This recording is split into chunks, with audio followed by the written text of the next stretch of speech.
Hey, you must be the two heroes who saved my client, huh? Don't tell me. Socket and Clink. Ratchet and Clank. Right. Ratchet and Clank is like playing through a Pixar movie. The most fun I've had platforming and shooting at things in a while. These are just a couple of the comments I heard from journalists and friends as I played through Insomniac's latest Ratchet and Clank.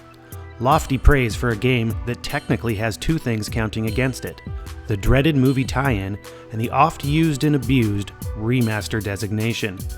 Well, let's clear that up. It's a game based on a movie based on the original Ratchet and Clank from 2002, so it's not technically a movie tie-in. And don't you dare call it a remaster. This is a reimagining. The term remaster sells this game short in spades. A lot of people likely already know the original story, but I want to be sure not to spoil for any newcomers to the franchise or to those who want to take in the movie. You are Ratchet, a nerdy and extremely talented Lombax, who along with the help of his robot pal Clank, are on a mission to save the Solana Galaxy from the evil Chairman Drek. Along the way, you become a Galactic Ranger just like your hero Captain Quark, who you come to find out is less superhero and more super pompous egomaniac. The true standout of Ratchet & Clank, the 2016 version, is its gameplay.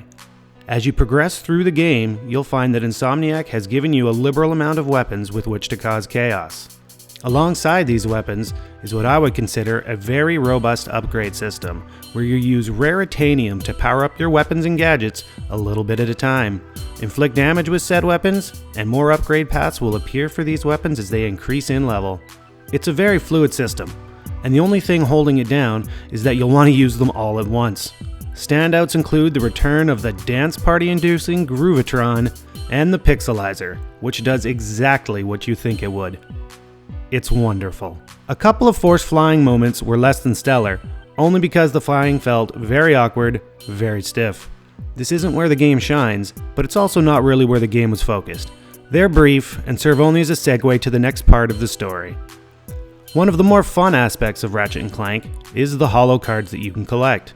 They come in the form of drops from enemies, or they're found in packs in secret areas. Not only do they serve as collector cards that give you history on the franchise, they also give you ability perks as you complete the plethora of mini-sets in the collection.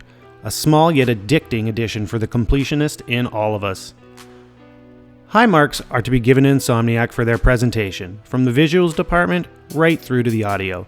Cutscenes are indeed Pixar quality or better.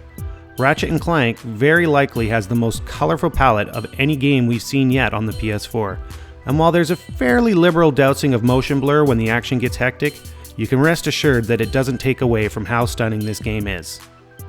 Whether you're an old fan or a new one, this is a great point to jump in for the first time or the fifth time to the Ratchet & Clank franchise.